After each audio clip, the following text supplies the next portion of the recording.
Hello everyone and welcome back to another episode of Buff Breakdown, and today we have batch 4 of the anniversary 8 buffs, and Yorokobe Shonen, we have more fixes to servants not being able to loop, because we got 5-star Lancer buff went to Karna, and then the 4-star Assassin buff went to Okita Summer. Interesting. Don't get me wrong, I'm a big fan, because, you guys know me, I'm one of the biggest Okita simps out there, but yeah, maybe not according to my predictions. But hey, Karna was my prediction, and I'm very happy for him, because again, much like Raiko yesterday, spoiler, he can now loop as well. Let's go, Karna bros. So let's cover the Karna buff first. It's a very big buff in my opinion. It's for the 3rd skill.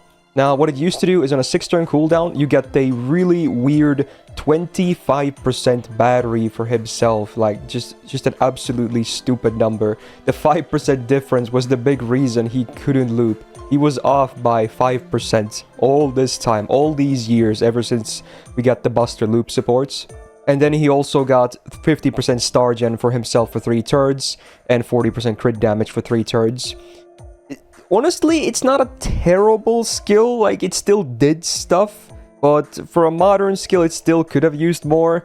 Like, it was never like an E-rank skill, it was mostly just because the battery was awkward, but now, let's see what they did. Still on a 6-turn cooldown, we now get 30% battery.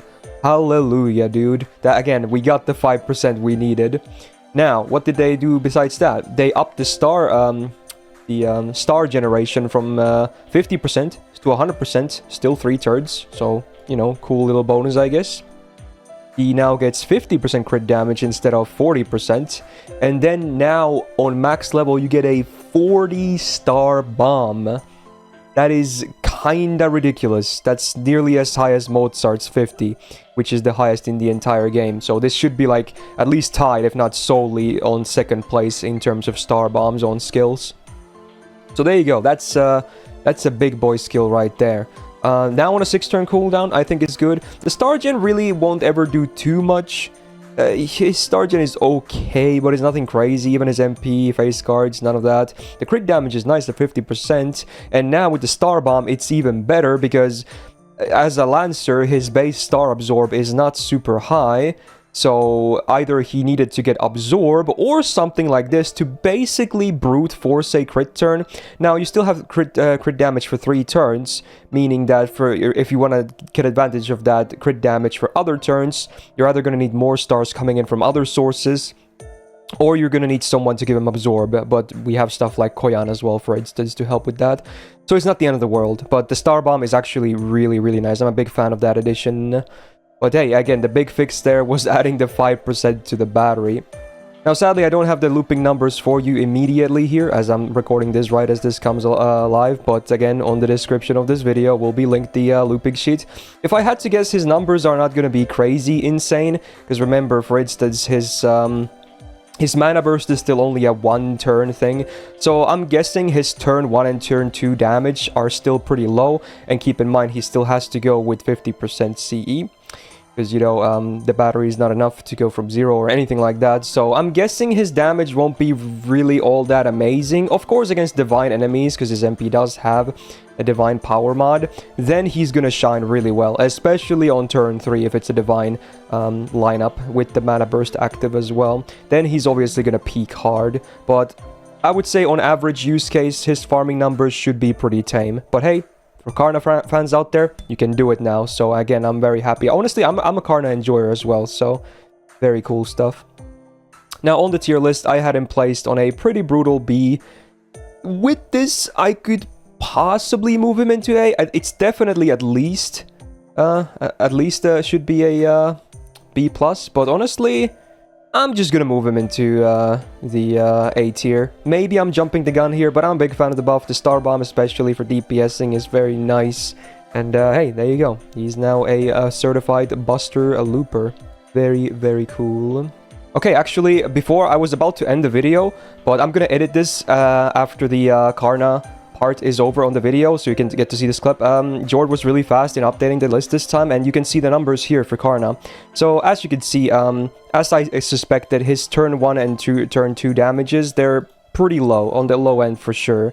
So Again, it's not like he's gonna be a top tier Buster Loop or anything like that, but hey, again, he can do it now, which I think is the one thing to be celebrated about, if anything. Now, also some small retcon. Now that I've seen Bradamante's numbers, they're very, very similar, if not mostly interchangeable with Britomart, so I will actually move her into the B tier that I was kind of hesitant about. Maybe even it should be a bit higher, but I still think Brit overall just feels a little bit better than her, like for both farming and DPSing, so that's why I'm still going to keep her a tiny bit under her. Now, let's talk about this buff, because my prediction was either Steno or Kiritsugu, and, you know, RIP especially for Kiritsugu again, but as an huge Okita simp, I'm still pleased, I suppose, because, you know, they're buffing a subber Okita of all things. So let's see what this is about. They buffed her third skill. So, what it used to do on a 6-turn cooldown, you get 50% quick up for 3 turns. Massive, like that's huge. But then it came with a hefty demerit of you get a minus 10% defense down on herself, and then it amplifies even worse every single turn, and it lasts for 3 turns. So on the third turn of you using this skill, she might just get clapped even against riders sometimes. But, hey, that's a lot of quick up, though. And, you know, while it wasn't amazing, it was still, you know, useful. Her quicks with this active are absolutely nuts. But let's see what they did now. On the same 6-turn cooldown, we still get the same 50% quick up for 3 turns, okay? But now, we also get a 30% battery for herself and 30% MP gain for 3 turns. The demerit stays the same, by the way.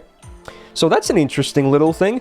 She wasn't even on the looping sheet here because her looping was not very pretty. As many people know, there's the stun on her MP, but the stun actually is irrelevant for the looping because it's only a 1-turn stun, so the MP still works every turn. But her numbers were never really that. It was hard to make it work, so she was never even added here. But with these two things, these battery and the MP gain added, she should definitely be able to do solid 50% starting gauge looping now at least. I don't see why not. Probably not 0% though, even with triple Scotty. Maybe barely, depending on, like, it has to be probably 333 at least for riders or something, but should at least be able to do solid 50%. Again, you can check the numbers later on the sheet. But, yeah, I guess, again, I already mentioned it, so we might as well talk about the, you know, big elephant in the room. They still did do nothing with the horrible demerit of the MP, where you have a 60% chance to stun herself for 1 turn. I still absolutely hate this thing. I hate it so much, like, it's crazy. I was hoping that they're either going to do an MP buff, which removes this, or do a skill buff, which maybe adds, like, a 3 turns debuff immune or something like that. Because, man, I like DPSing with her, but man, this makes it feel so much worse. Now, sure, yeah, her farming has definitely improved now. This is what the buff mostly is for her loop farming, and that's cool and all. I like that, but man, I really wish they would have still done something about that stupid demerit on the MP. Like, her kit is obviously full of demerits. Every single skill, well, I guess besides the second one, they have demerits on them, and yeah, it's just the MP is the big problem. Now, on my assassin tier list, I had her placed on an A. I could maybe even move her to A+ with this, now that she can do better loop farming. She was mostly placed as a DPS, if anything, but, you know what? Yeah, sure, I'm gonna place her here. Maybe I'm jumping the gun a little bit here, but it's nice that she's able to do at least, you know, proper, not super ugly farming now. And, you know, it helps with her DPSing too a little bit. Again, it's mostly a farm buff, though. But, there you go. There it is. Again, a bit mixed feelings about her getting the buff, even if I'm biased, of course, and I'm happy about it. But then there's also the fact that they didn't fix the MP stun, which I'm not all that pleased about. So as a recap, again, Karna can now bust a loop as well. Yay, he joins Raiko and many others. They're fixing them finally, so you get way more options for, depending on, you know, who's your biggest favorite and whatnot. And Karna's DPS potential certainly will go up from this to a bit more consistent with those crit turns. Good. This is a good buff. And then the Okita one, yeah, it solves her farming problem for the most part, but man, her DPSing is still very awkward, and I absolutely hate the stun on the MP still. Don't see her ever getting a second buff, so I already lost hope of her, you know, it ever getting fixed, but you know what? At least it's something. Cool. Now, as for tomorrow, we're getting a 5-star caster buff and a 4-star lancer buff. My predictions are Anastasia. Yes, you heard me right, for the 5-star caster, because she still has 0 buffs after all these years. And they do seem to like her quite a bit, because she's in, like, many stories for events, etc. as well. And obviously, she has a summer version too. So Yeah, I'm kinda... I can't believe I'm saying this. I'm kinda hoping she gets buffed. The Lancer one has many options, but I'm gonna do a hot take here, and I'm gonna guess they're gonna buff Don Quixote. One, I want them to get buffed, and two, they're kind of in an awkward spot, really, so I'm hoping they do something with them, but I'm guessing it's gonna be an older servant, but who knows? Hopefully it's gonna be a good buff. So, there you go. That's, day 4.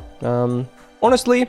overall, pretty pleased with the buffs. Maybe not the ones, or at least the Okita one, the one I would have done personally for the servant or the effect. But you know what? Sure, I'll take it. It helps. It does stuff. It, you know, makes her a better farmer. And she might even be able to do Black Rail looping with triple Scotty now. She might be able to, which would actually make it a bit more significant. Again, I'll have to check the numbers later. But there you go. If you enjoyed this buff breakdown, do me a solid and press the thumbs up button on this video. I'll be back tomorrow again with day 5. We still have more buffs, and subscribe not to miss out on future videos, including these buff breakdowns. And otherwise, I hope you guys have a great rest of your day. Take care, and a peace out.